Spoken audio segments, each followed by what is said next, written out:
Imagine a play where men perform all the roles, even the females ones. The stage is lit only by the light of 100 candles, and the actors do their makeup and dress themselves on stage as theater patrons settle into their seats before the show. On November 10th, Shakespeare's Twelfth Night and Richard III were revived using these customs of Elizabethan theater that are rarely used today, but provide a unique insight into how theater has changed over the centuries.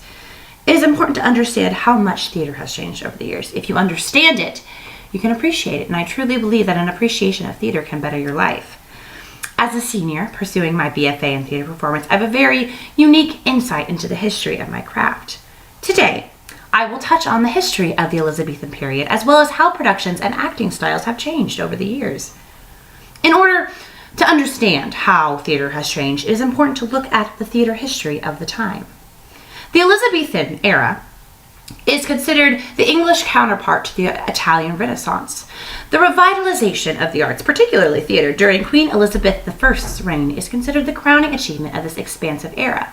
The theater unified the classes. Everybody, regardless of class, would attend the same performances with the development of permanent public theaters. The upper crust would sit in the boxes while the lower class would stand in the orchestra. Today, tickets in the orchestra are the hottest commodity, while the box seats are usually sold at a greatly reduced rate due to sideline issues. The three main genres performed were histories, tragedies, and comedies, a far cry from what is normal today. Histories are about history, usually the life of a monarch, such as William Shakespeare's Richard III. Tragedies, which are perhaps the most popular genre of the period, highlight human suffering. They usually end with many characters dead. These plays provided a sort of catharsis, which was necessary in a time that was difficult to live in, I guess. Shakespeare's Romeo and Juliet is a great example of a tragedy. Comedies of the time were usually much lighter fare than the heavy-handed tragedies. There's usually a happy ending, and the conflicts that arise are often about love and misunderstandings. Theater today doesn't fall easily into three categories. There are musicals and straight plays, black comedies, serio-comedies, melodramas, domestic dramas, and the like. There is no longer a formula used to make a play successful. Notable playwrights of the time include William Shakespeare, Christopher Marlowe, Thomas Dekker, and George Peele. Their plays were rarely printed. During production, actors would get the lines rather than full scripts. The only reason we have a record of the plays is oral tradition and play collections that were published posthumously from actors' memories. Today, there is a record of everything. If a production of a play is good, it will be published. With the development of permanent theaters, as well as the public's growing interest in the works of playwrights of the time, acting companies were formed. These companies changed the performances of actors forever. Acting in the Elizabethan era was completely different than it is today. The style was over the top, and actor status was perhaps one of the biggest draws a theater troupe had. Theater troupes had a very specific hierarchy. The main actors of the company, or sharers, were those that invested in the company. They performed and were involved in the management of the company. The sharers hired other people to work on plays that they were producing, either in minor roles or in backstage work. Since there were no women allowed to perform in the theater, the boys who played the females' roles were called apprentices and were at the bottom of the totem pole, similar to the women in the society as well. Today, there are still acting companies, but it is rare to find one with a hierarchy of the Elizabethan era. They're usually open to new talent, and with the creation of Actors' Equity, the acting union, contracts require actors to be treated fairly and somewhat equally.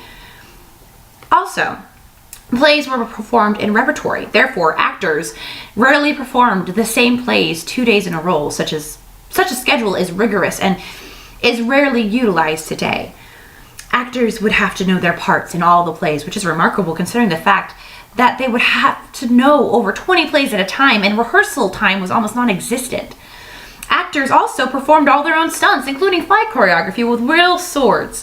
Now, if you give an actor in this day and age a real sword, they might actually kill somebody, which is why my finger is currently broken.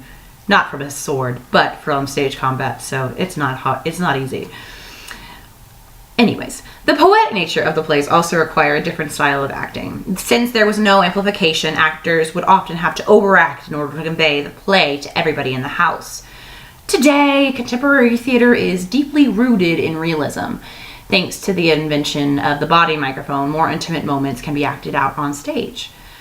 As acting styles have evolved, so has the way we technically mount a production. The technical aspect of theater has changed significantly as well, from the building of theaters to the way the costumes are and the lights. Everything has evolved.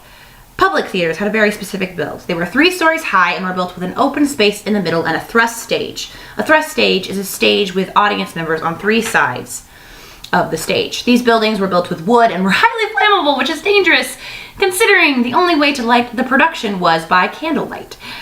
Ooh. There was not much by way of costume design either. Since so many different plays were being performed, actors would wear contemporary clothing of the period rather than the period they were portraying. The theater companies were usually run by actors, therefore the acting in the plays was the highest priority. Theater has evolved, in case you couldn't tell, tremendously since the Elizabethan era.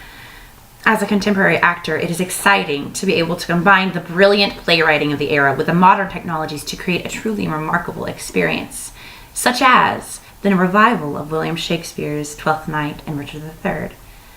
As I come to the end of my speech, I hope that you have a better understanding of how much theater has changed since the Elizabethan era. From the focus of productions to the style of acting, theater, like life, is a constantly evolving art form. From the time period itself to the acting styles and the theater technology of the time, the theater-going experience has drastically changed. It's important not to get swallowed up in the flashy technology of theater today and remember what theater is all about. An anonymous person once said, "The stories are centuries old. They shout of discovered love and lost hope, of humor and anguish, of mystery and maidens and tragic farewells. Within 3 plain walls and a curtain lies a world in which we've never lived, a world we think we know. The performing arts are beacons of the times. They reflect the best of us and the worst of us as they tell their tales on a stage shining in the light." Thank you.